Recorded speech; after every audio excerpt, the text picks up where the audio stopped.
Hola amigos, bienvenidos a este nuevo episodio de Sábados Culturales que vamos a dedicar a un tema muy interesante que lo hemos tocado en otras oportunidades, pero siempre hay cosas nuevas en este campo, especialmente que va innovando con mucha rapidez. Pero antes de eso, les quiero recordar a Ignacio, que estuvo, y no sé si está todavía, espero que se haya recuperado con un problema pulmonar, incluso hospitalizado, pero básicamente su problema de salud permanente hasta ahora es la atrofia muscular espinal tipo 1, que es una enfermedad muy jodida, ¿no? Muy jodida. Tuvimos un caso antes acá en este programa y las cosas salieron bien con, eh, creo que se llamaba Renato. Sí, el bebé se llama Renato. Este se llama Ignacio, también es un bebé, debe tener ahora unos 5 o 6 meses y necesita estar todo el tiempo tomando un remedio que es muy caro, que se llama Zolgensma, un nombre muy raro, pero ese es su nombre. Estamos hablando de muchos millones de pesos. Ninguna familia normal puede afrontar eso y no ha habido, parece, ningún apoyo corporativo, institucional, salvo el que le damos los distintos grupos, porque no soy el único canal, la única organización, llamemos así, que ayuda a la familia para que tengan dinero para comprar y mantener con vida a esta criatura. Y a mi lado está saliendo un afiche que se usa de algún modo para llegar al sitio de la cuenta de la familia, pero por si acaso, usted es como yo y no da mucha pelota a este tipo de payasadas con cámara y que saque esto y con la cuestión, yo le voy a decir dónde puede usted transferir. La transferencia es para don Joaquín Ignacio Muñoz, que tiene una cuenta corriente en el banco Itaú, anote, y la cuenta es del siguiente, anote por favor, porque no sé si va a salir el cartelito, 022 35 67 138. Voy a repetir, 022 35 67 138. Y el root de José Ignacio es 17 681 452 7. Repito, 17 681 452 7. Ayudemos a Ignacio a que viva. Las guaguas, da gusto cuando uno sabe de una guagua que estuvo muy enferma, ya sea que la conozca uno o no, que sea de un familiar o un amigo de la familia, que ha estado con problemas, que ha estado por morirse y se recuperan y luego uno le manda una foto de la criatura feliz, realmente se hincha el corazón de alegría. Y podemos hacer lo mismo con Ignacio, creo yo. O sea, estamos hablando aquí de transferir, no sé, 10 lucas, 15, 20, 5, 30, 100, 50, te verá. Y otra cosa, antes de entrar en materia, lamentablemente falleció el escritor Jorge Edward, hoy día que estoy grabando, viernes, murió en Madrid. No sé exactamente qué edad tenía, porque dicen ahí que tenía 91 años, pero por otro lado dice que la fecha de nacimiento es del año 39. Yo creo que se equivocaron, es del año 29, no sé. Es un hombre mayor que yo en todo caso, y un gran escritor chileno, el autor del famoso Persona non grata, pero también de muchos otros libros que yo comentaba acá. Un libro sobre Montaigne, por ejemplo, este ensayista francés que a él le gustaba mucho, igual que a mí. Yo tuve el honor y el placer de tener una relación de amistad. No voy a decir que éramos amigos, porque eso sería mentira. Nos vimos pocas veces, pero nos vimos, algo más que en una entrevista, almorzamos, estuve en su casa, bebimos, conversamos en varias oportunidades. Un hombre muy inteligente, muy divertido, con muchas anécdotas. Un hombre, un caballero además. Una cosa que ya, una entidad, el caballero, el gentleman, que ya hoy día no existe. Ahora parece que la onda es ser un roto de mierda, andar con una raya, con el pantalón con unos hoyos, mostrando el poto, con el pelo así, con la camisa fuera del pantalón. Parece que esa es la onda. Caballeros como Jorge Edward ya no existen, lamentablemente. Y sobre todo no existen talentos como él. Un gran talento, un gran personaje, un hombre valiente que fue uno de los primeros que se atrevió en el campo de la literatura, donde todos los escritores estaban entregados al comunismo, estaban entregados a Cuba, andaban poniéndole caritas a Fidel Castro. Él fue el que hizo las primeras denuncias literarias sobre este personaje. Así es que permítanme un momentito que tengo una llamada urgente. Ya, se acabó. Bueno. Lamento mucho la partida de Jorge Edwards. Un escritor tremendo. Cuando se muere gente así, queda un hueco, ¿eh?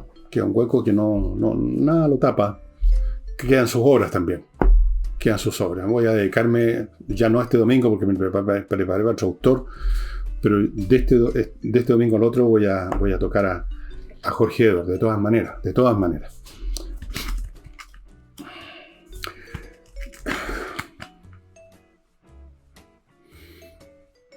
Él fue el que me contó la anécdota de Neruda, que les he contado muchas veces. La voy a contar de nuevo por si usted no la ha escuchado. Yo estaba en la casa de Jorge Edwards, un departamento que tiene acá, que tenía, y que ahora deben estar los herederos, que entre paréntesis un saludo a los hijos, deben estar ahí viendo quién se queda con qué, como siempre ocurre en estos casos, como pasó con Nicanor Parra. Tenía un departamento casi frente al Santa Lucía, muy bonito, lleno de libros y lleno de whisky, un hombre que le gustaba mucho el whisky, y un día que estábamos bebiendo con cierta abundancia, digamos, me contó de aquella vez que, siendo él agregado cultural en la Embajada de Francia, cuando estaba de embajador Pablo Neruda, estamos hablando de la época del gobierno de Salvador Allende, en un momento dado en que estaban chupando, porque también Neruda le hacía el whisky, parece que Jorge me contó, él tuvo un momento dado, le preguntó, no sé si inquieto, le preguntó, Pablo y yo no seremos alcohólicos. Entonces Pablo Neruda le había contestado, Jorge, nosotros no somos alcohólicos, nosotros somos bebedores fuertes. Me encantó esa anécdota. Cuando me preguntan y me ven chupando, yo siempre digo que yo no soy alcohólico, sino que soy un bebedor fuerte. Esa se la debo a Jorge Edwards y a Pablo Neruda. Y ahora entro en materia, estimados amigos. La razón por qué estoy tocando este tema, que es válido de por sí, pero lo que me estimuló a hacerlo en esta oportunidad, fue la aparición de uno o varios entes inteligentes digitales que son bastante asombrosos, aunque ya es difícil asombrarse, y que usted puede acceder y conocer como lo conocí yo, simplemente entrando en la internet. Busque en Google Chat GPT-4, que es un ente, una inteligencia artificial que es capaz de conversar con usted.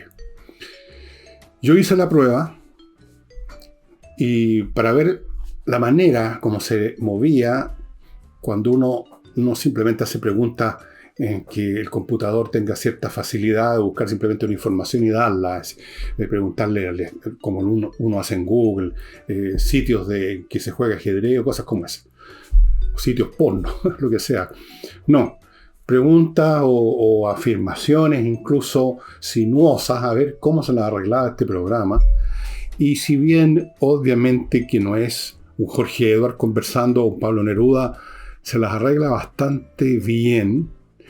Y en varios momentos le hice preguntas en las cuales la máquina, este ente, que no es en realidad una máquina, me contestó que él era un modelo para conversar, que no tenía emociones, que no entraba en el mundo de las evaluaciones, que tienen que ver con las emociones, pero que si usted quiere hacerme una pregunta sobre algo, estoy disponible para servirlo. Se repetía un poquito esa subrutina del estamos aquí para escuchar preguntas y resolver, pero se las arreglaba bastante bien. Y bastante adulador, porque en un momento dado dije yo, a ver, ¿qué sabe usted de Fernando Villegas? Y me puso por las nubes, o sea, exageró muchísimo, así que es un adulador, no solo inteligencia artificial, un adulador artificial. Es bastante impresionante, y sobre todo si uno considera que esto es el principio nada más. Es decir, no es el principio, han habido otros artefactos que han tratado también de pasar por persona, o que se supone que pueden por un momento parecer persona. Hace tiempo que se ha estado en eso, pero esto ha dado un salto. Está en un nivel superior y uno se asombra no tanto por este nivel, sino que por los próximos. ¿Cómo van a ser los próximos? Si este funciona como funciona interactuando con, pongamos por caso, 1000 gigabytes, o 1 terabyte, o 10 terabytes, el próximo va a estar en un orden de magnitud superior, y la cantidad de elementos que va a estar coordinando van a ser superiores a la inmensa cantidad que tenemos todos nosotros en nuestro cerebro. Entonces, Bueno, yo le pregunté incluso eso. ¿Cree que alguna vez ustedes van a tener conciencia, van a ser una persona, en otras palabras, con o sin emociones, pero con conciencia de sí, porque son cosas distintas, tener emociones y tener conciencia? Una cosa va con la otra. Las emociones suponen conciencia, pero la conciencia no necesariamente supone emociones. De hecho, hay ciertas enfermedades psiquiátricas en que las personas son psicópatas, no tienen emociones, no, prácticamente. Y me dijo, no, todavía este es un tema especulativo, yo no tengo conciencia, self-awareness, pero se está especulando, y me dio toda una larga explicación de lo que se está investigando en ese campo. Y me habló de la singularidad, que es un tema que yo les he conversado, en el sentido, llaman singularidad algunos el día en que se produzca este evento singular, en que, como en esta película de ciencia ficción, despierta el computador, nace a la conciencia, ya no es un ente pensante que resuelve problemas, pero sin saber, sin ser un ente realmente, sino que en el fondo una máquina, sino que se va a descubrir como ente consciente. Algunos piensan que ese día va a llegar. Otros piensan que no, que es imposible. Siempre hay alguien que dice que es imposible, los negadores profesionales, y que siempre la historia y el progreso les da un tapabocas fenomenal. Eso lo hemos visto tantas veces. Ahora, este tema es muy interesante porque la fantasía, la imaginación y el temor y la sensación de estar ante algo tremendo, en cuanto que haya una entidad pensante que sea como ser humano, pero no un ser humano, es muy antigua. Fíjese que hay una leyenda judía muy interesante que es la leyenda del Golem. Se las voy a contar. Se dice que en el siglo, ocurrió lo siguiente: en el siglo XVI, a principios del siglo XVI, en Praga, Checoslovaquia, hubo una vez más la típica acusación que hacían contra los judíos de que un niño que había desaparecido, pongamos un niño que había sido raptado, un niño que había desaparecido. Entonces inmediatamente alguien echó a correr la versión, que por supuesto la gente estaba interesada en creer, de que ese niño había sido raptado por los judíos para usarlo en sus rituales sangrientos, en que mataban al niño y usaban su sangre para unas cosas espantosas. Eso es una versión típica del antisemitismo medieval. El niño raptado que es usado en una ceremonia espantosa nocturna en que lo matan, le sacan la sangre. Entonces estaba por iniciarse un pogrom, o progrom, no me acuerdo cómo se dice, pogrom o pogrom, un ataque contra los judíos. Incluso el rey de esa época, de esa localidad, Rodolfo II, creo que, se vio en la obligación de empezar a preferirle expulsarlo que los mate la chusma o algo así. Y entonces se dice, y aquí empieza la leyenda, porque todo eso ocurrió, que un rabino de Praga, cuyo nombre no anoté, pero ustedes lo pueden encontrar en Google, un rabino de Praga creó un hombre de barro, y explican cómo. Fue con otros rabinos en el borde de un río donde había barro, en el suelo, tendido. Siluetearon la figura de un hombre, le dibujaron un rostro, luego hicieron una serie de rituales y pronunciando ciertos, por decirlo, exorcismos mágicos vinculados a la Torah o algún libro sagrado del judaísmo, no sé.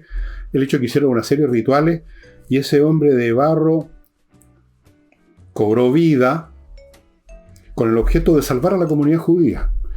Y salvó a la comunidad judía, sigue la leyenda, encontrando al niño.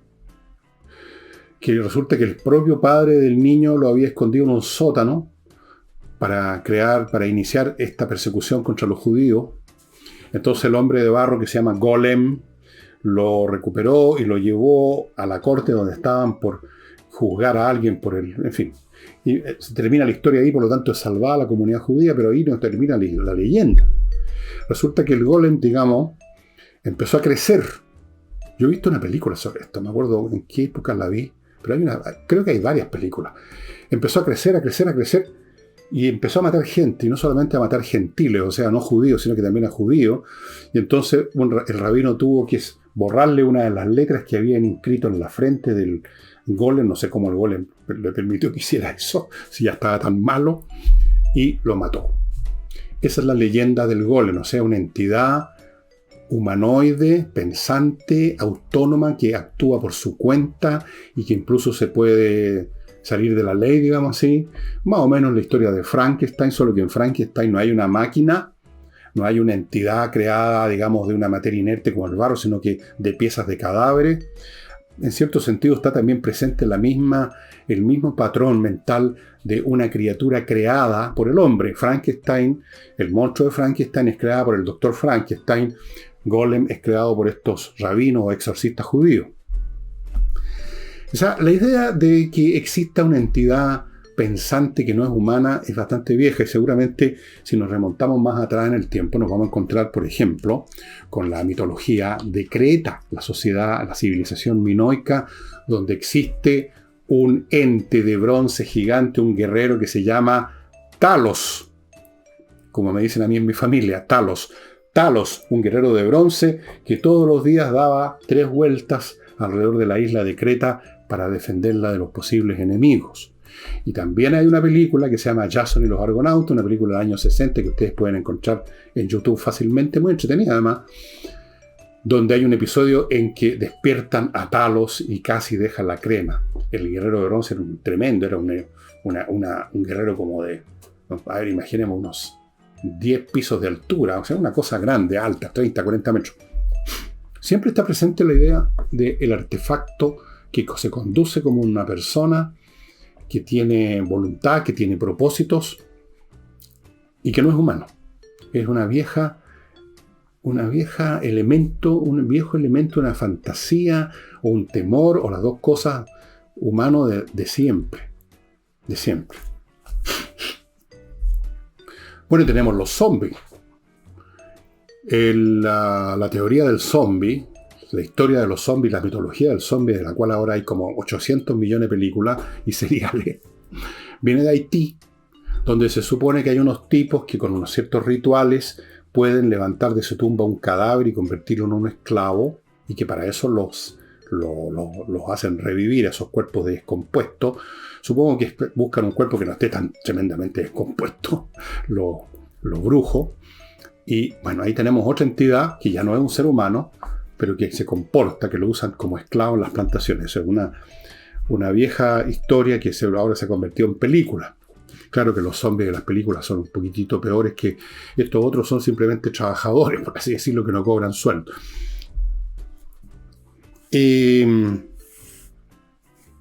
Ha existido siempre esta idea de algo que imite la conducta humana. Y les voy a contar un poco de lo que pasó en el siglo XVIII con esto, pero antes me van a permitir ustedes, con todo respeto, hacerme cargo de mi primer bloque publicitario, que lo inicio recordándolo a los señores y señoras que quieran comprar, que les está tincando invertir en propiedades inmobiliarias en Estados Unidos, que existe una empresa que se llama inviertaenusa.cl, ahí es donde está, que tiene un enorme portafolio de posibles compras de bienes inmobiliarios en Estados Unidos. Me refiero a departamentos, casas, terrenos, incluso playas, centros comerciales funcionando, de todo, hay de todo en Estados Unidos. Hay algunas ciudades donde los precios, por ejemplo, de algunos inmuebles son para la risa porque quieren revivir la ciudad. Por ejemplo, en Detroit se puede comprar una casa, no sé si la maneja inviertaenusa.cl, pero se puede comprar una casa por $5 de repente, no sé. A lo mejor estoy exagerando. Invierta en USA le consigue todo. No solamente le ofrece una tremenda variedad, un surtido de opciones para que escoja, sino que le abre cuenta en Estados Unidos, en bancos norteamericanos, le consigue créditos, lo ayuda a conseguir viceresidencia, lo asesora en todos los sentidos. Y si usted tiene un problema, si llega a tener un problema, ellos, a pesar de que ya se efectuó la compra, van a seguir con usted apoyándolo para resolver el problema. Eso no lo encuentra en ninguna otra parte, ese servicio postventa. Inviertanusa.cl. Perdónenme la alergia, no es que esté. Vamos ahora a conversas numéricas que ha tenido un tremendo éxito y que está en este momento ofreciendo. Se está abriendo la posibilidad y creo que ya está ofreciendo. Consulte usted aquí en la dirección, creo que una dirección, un teléfono, Instagram. Consultas numéricas está ofreciendo ahora un curso para personas mayores de matemáticas. Para los niños ya les he contado, es una extraordinaria labor pedagógica de este ingeniero matemático en la Universidad de Chile, ingeniero mecánico, que hace que niños incluso que han detestado toda la vida las matemáticas se conviertan en amigos de las matemáticas, les empiecen a gustar las matemáticas, y cuando a uno le empieza a gustar un ejercicio, una disciplina intelectual, la puede realizar sin problema. Si todos tenemos la capacidad para hacer eso. El malo para las matemáticas es alguien que ve un número y ya se molesta, entonces ya no quiere ni pensar en el asunto, no entiende nada, pero es un tema emocional, no intelectual. Él hace, este profesor, que esos niños que detestan las matemáticas les empiece a gustar, a los niños que ya les gusta les va a gustar aún más, les va a encantar, van a entender qué son realmente las matemáticas, amigos míos, y eso les va a servir toda la vida. Conversaciones numéricas. Y ahora también se está abriendo para los mayores que quieren, en este caso, simplemente mantener su mente ágil. La matemática es un excelente ejercicio. Yo no todos los días, pero día por medio, cada 3 días, saco, por ahí tengo los libros de ejercicios de cálculo, cosas así, porque no importa si lo logro sacar o no, el esfuerzo, la concentración que requiere es un excelente ejercicio para personas como yo, que somos bastante mayores. Ya, pues, yo tengo 74 años. El ajedrez también lo uso para lo mismo en gran medida. Conversas numéricas, amigo mío, un gran éxito de taquilla. Póngase en contacto en la dirección que aparece a mi derecha. Continúo con Oxinova, este producto mágico que es un polvito que viene en un sobre exactamente como este. Usted lo abre aquí, echa este polvito en 1 litro de agua más o menos, en 1 hora o menos hay una colonia de bacterias aeróbicas. Usted echa eso en donde están los peores olores del mundo, por ejemplo un pozo séptico, y se acaba el problema porque estas bacterias van y se comen a las que producen el mal olor, que son las bacterias anaeróbicas, o sea, las que viven sin oxígeno, viven descomponiendo la materia orgánica. O sea, descomponer es desarticular una cadena molecular de varios átomos distintos, sus componentes, y algunos de esos componentes son estos gases hediondos. Eso ya no ocurre si llegan estas bacterias y destruyen a las anaeróbicas. Esto tiene múltiples usos, estimado amigo, en la casa, en los pozos sépticos, en los jardines, si usted lo vaporiza para sacar los malos olores de los restos que quedan de la caquita, los perros, los gatos, si usted tiene, aunque barra, siempre queda algo. En procesos industriales, esto se compra solo en la dirección que están ustedes viendo de Oxinova. No lo va a encontrar en ningún otro lado. Y ahora, para arreglar, o más bien dicho, para que no tenga que arreglar, para que no se le eche a perder y tenga que arreglar su auto, para que sea puesto el parche antes de la herida, digamos, Kaizen Automotriz, un garage especializado en mantenciones preventivas.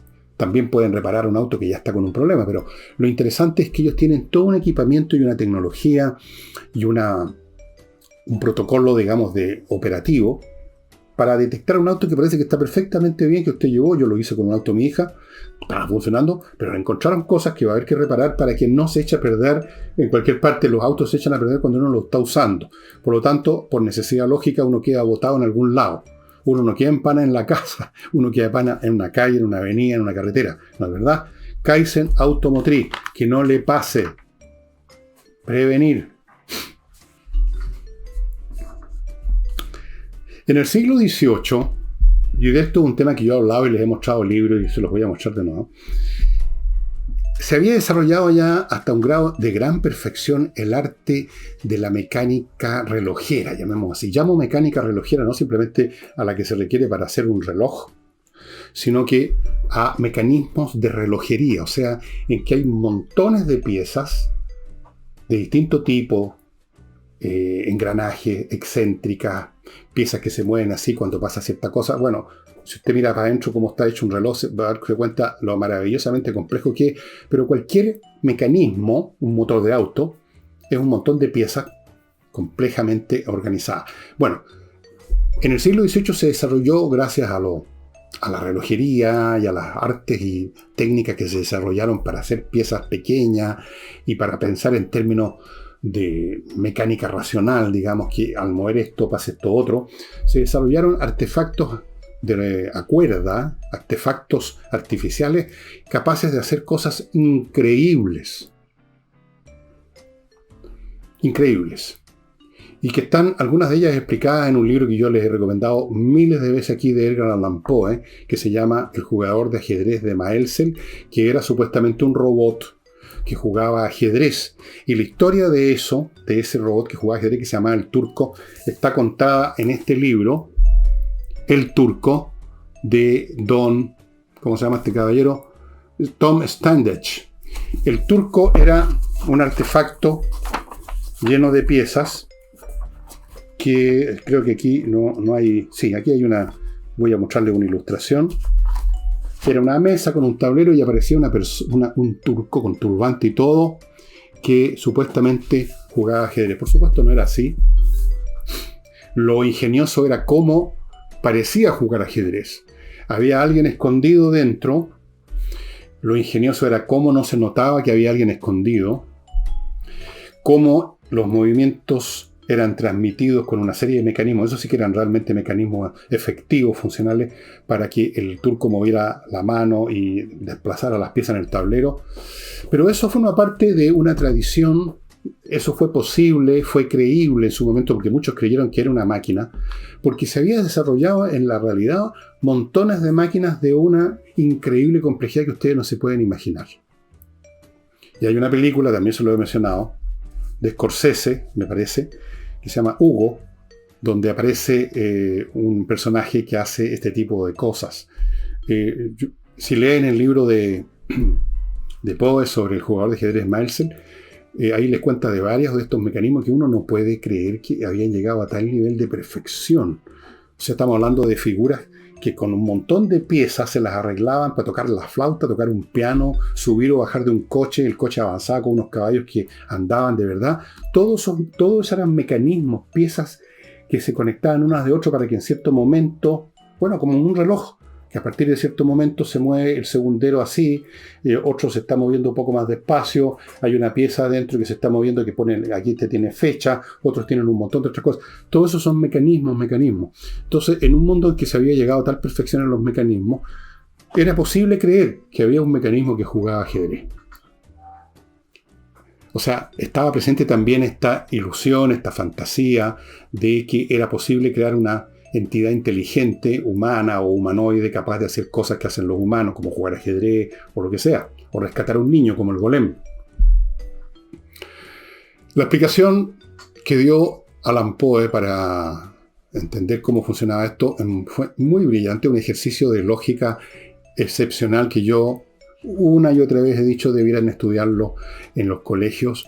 El raciocinio impecable y al mismo tiempo equivocado por la época en que vivió, en que todo esto ocurrió. Estamos hablando de mediados del siglo XIX, cuando no existía ningún artefacto digital, no existía ningún artefacto informático que manejara datos, sino que existían mecanismos, los mecanismos de relojería, después las máquinas de vapor, pero no existía la informática, que es algo distinto, no es una máquina, es algo distinto. Un brillante análisis de Edgar Allan Poe, brillante y equivocado al mismo tiempo. Es cierto que había una persona adentro, muchos también lo habían supuesto sin entrar a tanto análisis, pero no por las razones que da Poe, no era posible que una máquina jugara ajedrez. Es decir, una máquina no puede jugar ajedrez, efectivamente. Pero él pensaba que no podía entender que podía haber una entidad que no fuera máquina ya, que no procesaba, que no era una serie regular de movimientos repetitivos, reiterativos, sino que era capaz de actuar de distintas maneras o sacar distintas conclusiones por datos variables. Eso no podía estar dentro del radar de Poe. Así es que esto es, como ustedes ven, bastante antiguo. Y la idea de imitar de imitar a la conducta humana, por ejemplo, la conversación también. Hay un famoso principio o test, que es el test de Turing. Lo desarrolló Turing. Turing fue, como ustedes saben, ya hay una película muy entretenida, un tremendo matemático, un ingenio de las matemáticas británico, que fue el hombre que básicamente permitió desentrañar el misterio del código secreto alemán en la Segunda Guerra Mundial, que se llama Enigma. Y para esos efectos, él no trató de hacerlo con papel y lápiz, sino que personalmente fabricó el primer computador podríamos decir, porque computaba, de la historia. Muy primitivo comparado con cualquier cosa de ahora, por supuesto, inmensamente primitivo. Pero con él pudieron acelerar el proceso de descifrar el enigma y por lo tanto fue un factor fundamental para derrotar a los alemanes. Y este matemático en un momento dijo que existía un test de Turing y es el siguiente, y dice lo siguiente: si una máquina se comporta como inteligente, entonces es inteligente. Y la prueba que hacía, y que se hizo mucho tiempo después que ya había muerto Turing, es que uno de estos primeros modelos de sistemas informáticos capaces de conversar, sin que supiera la persona que conversaba, si estaba hablando con una persona o con una máquina, si la persona no era capaz de darse cuenta que al otro lado digamos, había una máquina y no una persona, si no era capaz de darse cuenta, ese test entonces había sido pasado bien y esa máquina era inteligente.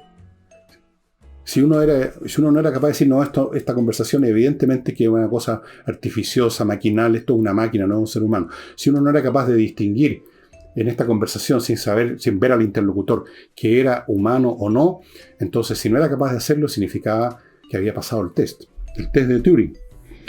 Bueno, volviendo al principio de este programa con el chat GPT-4, que yo lo insto a que prueben eso, van a asombrar. Yo no sé si ha pasado el test de Turing, depende de dónde ponga uno la vara en este test como en cualquier otro. Obviamente que si uno empieza, la misma máquina va a decir yo no soy humano, o sea, no estoy hecho para esto, pero si no dijera esa cosa, uno sentiría que está, por último, podría ser un humano, de esos humanos medios no muy normales, que son como medios maquinales, muy fríos. Podría uno confundirlo con una persona de ese tipo. Podría. Ahora, ¿cómo es posible esto? Es posible, estimado amigo, porque la informática está en una etapa que ya superó lo que todos todavía, o muchos creen que es un computador, a saber, una máquina que procesa información sobre la base de un script, de un guión, o lo que se llama una lista de un código, que es una lista de líneas con instrucciones. Ustedes no sé si han visto alguna vez, ustedes lo pueden hacer con cualquier programa, si lo abren con el editor del computador y van a ver líneas y líneas y líneas y líneas con letras, con símbolos raros. Ese es el código con el cual está programado. Entonces, el computador típico, clásico del pasado, ya podemos hablar del pasado, es un sistema es un código más o menos complejo. Códigos tienen un lenguaje propio, es uno de los más antiguos el Fortran, uno de los más simples el BASIC, hay muchos. Entonces uno le da una instrucción, por ejemplo, línea 1, número 10, imprima la palabra Fernando. Después línea 20, retrocede a la línea 10, y entonces retrocede a la línea 10 y empieza a imprimir indefinidamente Fernando. Usted puede hacer eso súper fácil con un programa básico. Pero eso ya ha sido superado. Una de las primeras muestras de esta superación se las voy a contar enseguida, después de hacerme cargo de mi segundo bloque, que lo inicio con González y compañía, expertos en derecho penal. Estos son ex fiscales expertos en litigar temas penales. ¿Cómo no van a ser expertos si fueron fiscales, acusadores, por lo tanto, del Ministerio de la Defensoría, etcétera? No de la Defensoría, del Ministerio de la Fiscalía Nacional. Ahora están trabajando como independientemente, privadamente, en González y compañía. Han tenido ya casos que se hicieron famosos, son realmente espectaculares. Si usted tiene un problema penal, ha estado involucrado o lo acusan de un delito que está en el Código Penal, yo le sugiero que se ponga en manos de González y compañía. Continúo con Gigena, la Academia de Música, que opera online y que da clases de piano, teclado, canto popular, lírico, saxofón, clarinete, batería, bajo eléctrico, guitarra acústica, guitarra eléctrica, ukelele, percusión, flauta dulce, traversa, violín, educación de la voz hablada, etcétera, etcétera. Todo online. Tiene alumnos en todas partes del mundo, obviamente, porque es online.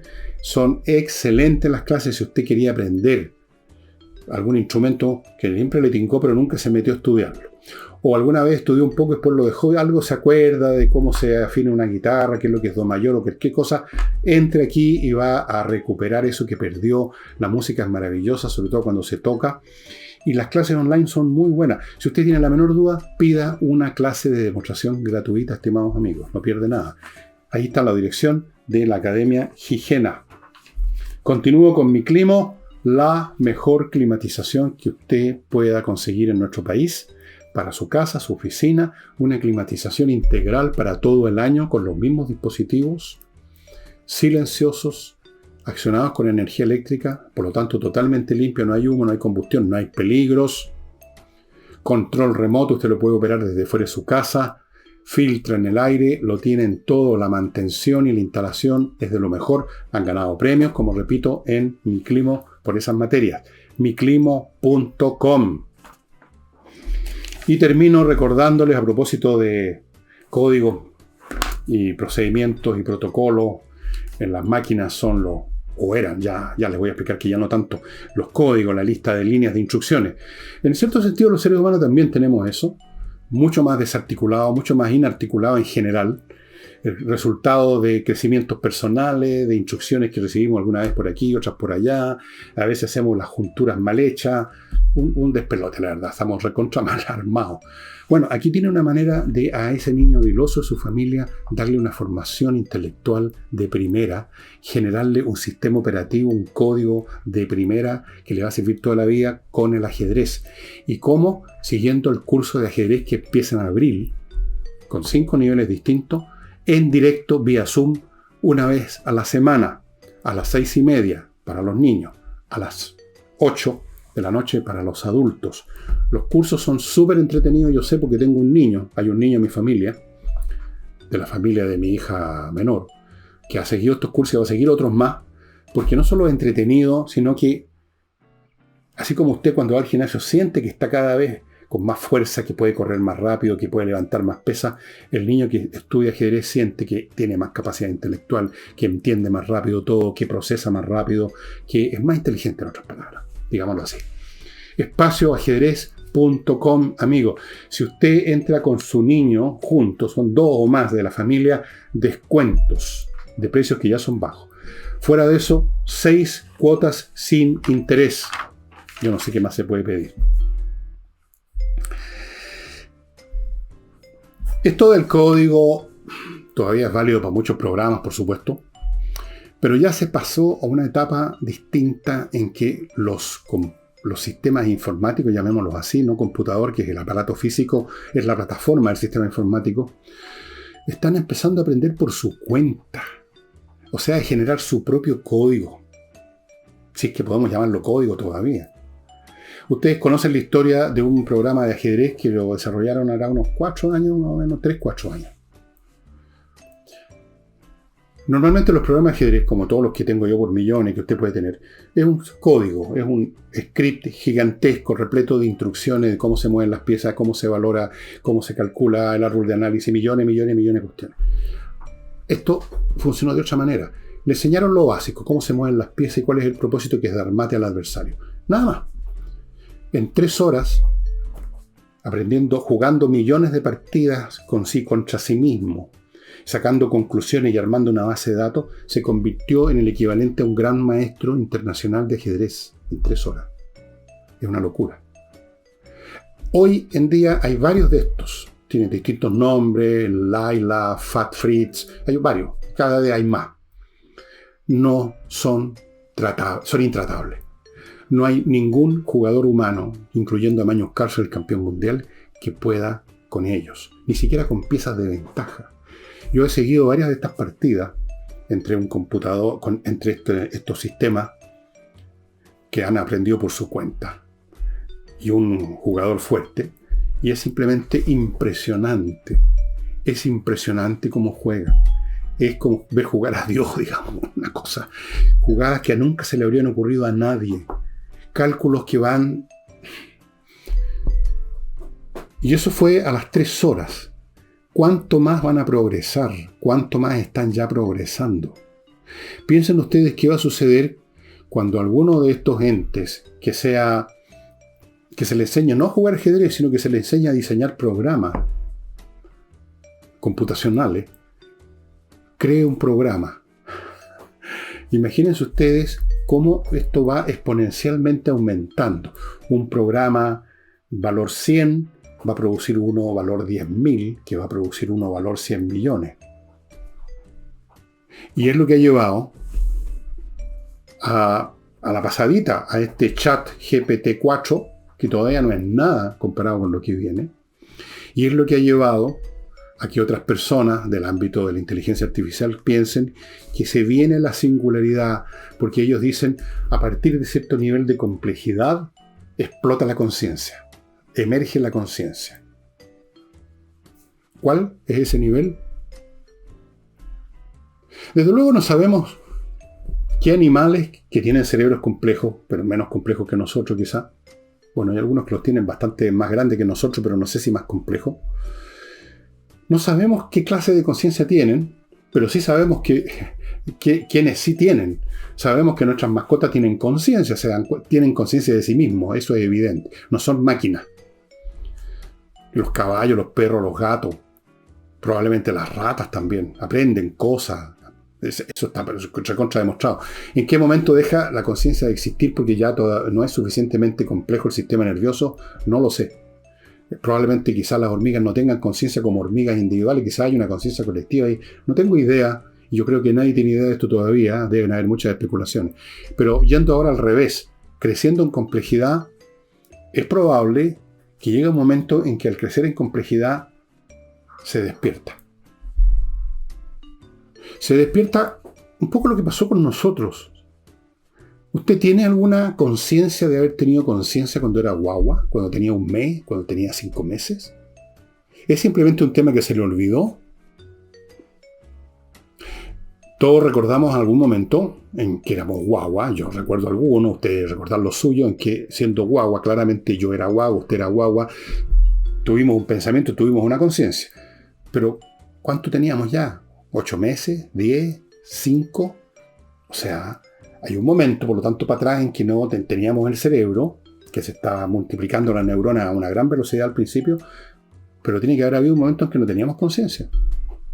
Y hubo un momento en que, a partir de esa complejidad que aumentaba, empezamos a tener conciencia y tuvimos conciencia. Y luego en el transcurso de la vida, hay otros momentos en que nuestra complejidad, que ha seguido creciendo hasta cierto punto, con conocimientos, da un salto a otro nivel de conciencia también, y que a veces uno se acuerda en qué momento se lo dio. Yo me acuerdo del momento, tenía 12 o 13 años, en que me sentí que se me pasaba algo en mi mente. Ahora trato de venir a darme cuenta, porque probablemente cuando me pasa algo en la mente es para ir para abajo más bien, porque estoy más viejo, no sé. ¿Van a tener conciencia? Algunos se preguntan también, ¿van a tener emociones?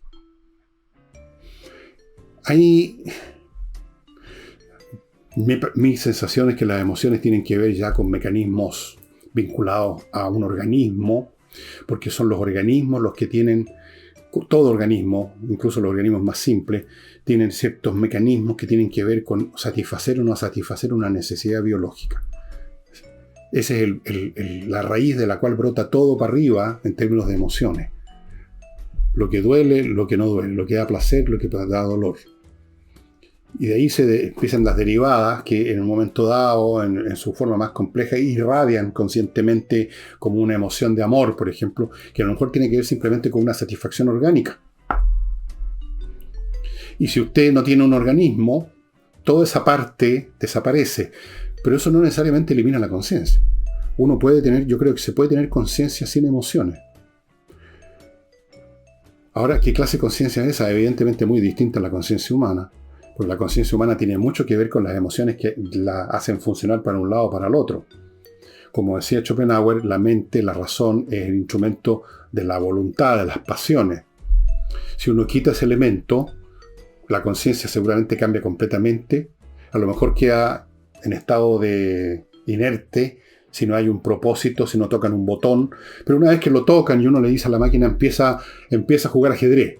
A lo mejor en ese momento no solo juega ajedrez, sino que tiene conciencia que está jugando ajedrez, aunque no tenga ninguna emoción. No lo sé.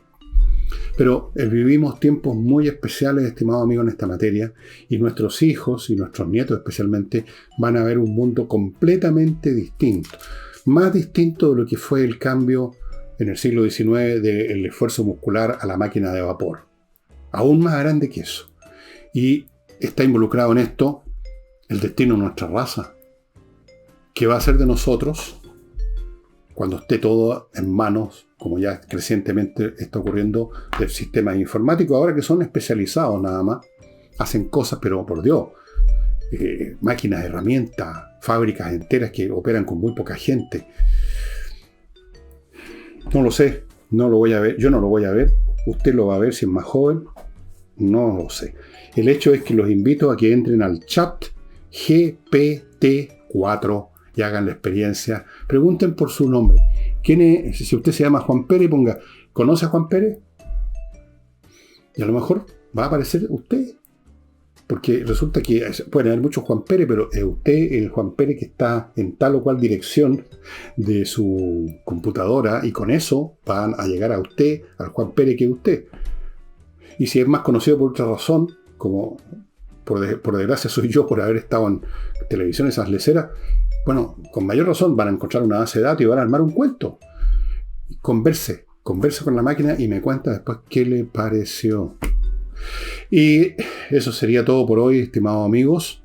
Es un tema apasionante. Yo les recomiendo que encuentren este libro, El Turco. Es una historia muy interesante de cómo este señor, que era un genio mecánico, el señor que se llamaba von Kempelen, Wolfgang von Kempelen, era un sirviente civil de la corte del Imperio Austríaco, cuando gobernaba María Teresa, que empieza así, dice: en el otoño de 1769, Wolfgang von Kempelen, un servidor civil de 35 años de edad, fue llamado a la corte imperial de Viena por María Teresa, emperatriz de Austria-Hungría, para ser testigo de la performance de un brujo francés. Ya, bla, bla, bla, bla, bla. Kempelen estaba muy bien educado en física, mecánica y hidráulica y era un confiable sirviente de la emperatriz, bla, bla, bla. Y a partir de eso, porque resulta que luego que terminó el francés de hacer sus trucos, la reina le preguntó: ¿y qué le pareció? Dijo Kempelen, una cuestión que no tiene valor.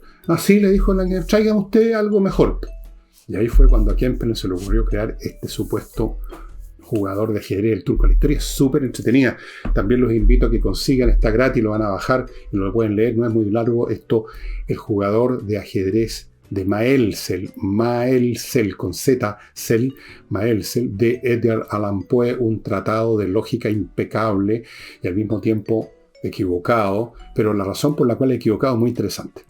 Las razones que da Poe, pensando en términos de la lógica, los protocolos de las máquinas, y por lo tanto una máquina no podía jugar ajedrez, es muy interesante porque sirve de algún modo indirecto para comprender cuál es la diferencia realmente entre un sistema informático y una máquina. Y eso sería todo por hoy, estimados amigos. Espero que les haya gustado el programa. Mañana domingo no se pierda el programa con el autor Olaf Stapledon. Si usted no lo conoce, mejor todavía, va a conocer a un hombre muy especial con ese libro realmente increíble que se llama El Hacedor de Estrellas. Los espero mañana. Y ahora, chao.